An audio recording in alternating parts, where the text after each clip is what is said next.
క్రీస్తునందున్న ప్రియులకు ప్రేమతో వందనాలు తెలియజేస్తున్నాను. మార్చి నెల 9వ తేదీ 2025. ఈరోజు దేవుడు మనకు చేస్తున్న వాగ్దానం ఏమిటనగా, కీర్తనల గ్రంథము 78వ కీర్తన 15వ చరణం.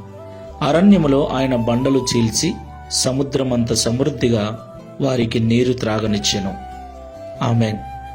నా ప్రియమైన సహోదరి సహోదరులారా, ఇశ్రాయేలు ప్రజల యొక్క జీవితంలో అరణ్య మార్గములో, అరణ్య ప్రయాణములో వారికి నీరు లేక ఇబ్బంది పడుచు ఉన్నప్పుడు దేవుడు బండను చీల్చి వారికి సమృద్ధిగా త్రాగుటకు, వారి పశువులు సమృద్ధిగా త్రాగుటకు నీళ్లనిచ్చిన దేవుడు.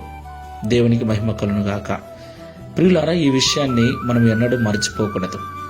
దేవుడు నిన్న, నేడు, నిరంతరం ఏకరీతిగా ఉన్నవాడు. ఆయన మారనివాడు.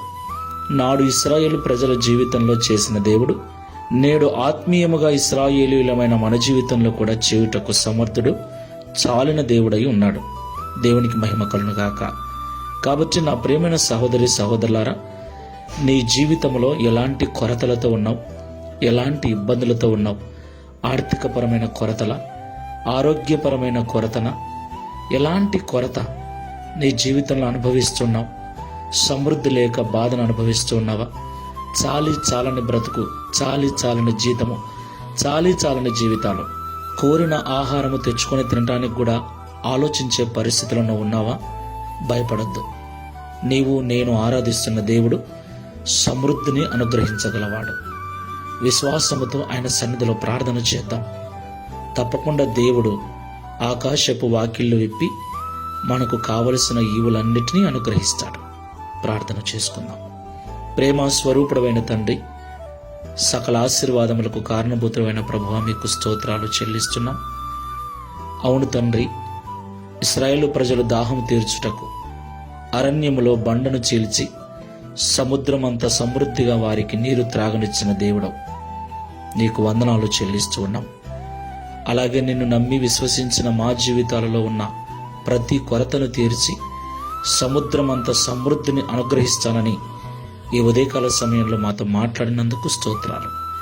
ప్రియ తండ్రి, ప్రార్థనలో ఏకీభవిస్తున్న వారిలో ఎవరెవరైతే నిన్ను నమ్మి విశ్వసించి కొరతలు కలిగి జీవిస్తూ ఉన్నారో, చాలని జీవితాలతో, చాలని జీతాలతో బాధపడుచు ఉన్నారో, దేవుడు ఈ సంవత్సరమైనా నన్ను ఆశీర్వదిస్తాడా?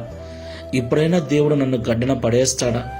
ఇప్పుడైనా నాకు సమృద్ధిని ఇస్తాడా అని విశ్వాసంతో ఎదురు చూస్తూ విజ్ఞాపన ప్రార్థనలకు, ఆదివారపు ఆరాధనలకు, స్వస్థత కూడికలకు, ప్రతి చోట నీ నామాన్ని మహిమపరుస్తూ నీ వాక్యమును వింటూ ఆసక్తి కలిగి ఆశతో ఎదురు చూస్తున్న ప్రతి బిడ్డను జ్ఞాపకం చేసుకొని వారికి సమృద్ధిని అనుగ్రహించి వారితో మీరున్నారని లోకము తెలుసుకున్నట్లుగా, ఇశ్రాయేలీయుల జీవితంలో జరిగించినట్లుగా మా జీవితములలో కూడా సమృద్ధిని అనుగ్రహించి మహిమను పొందుమని యేసు క్రీస్తు వారి నామములో ప్రార్థించి వేడుకుంటున్నాము తండ్రి.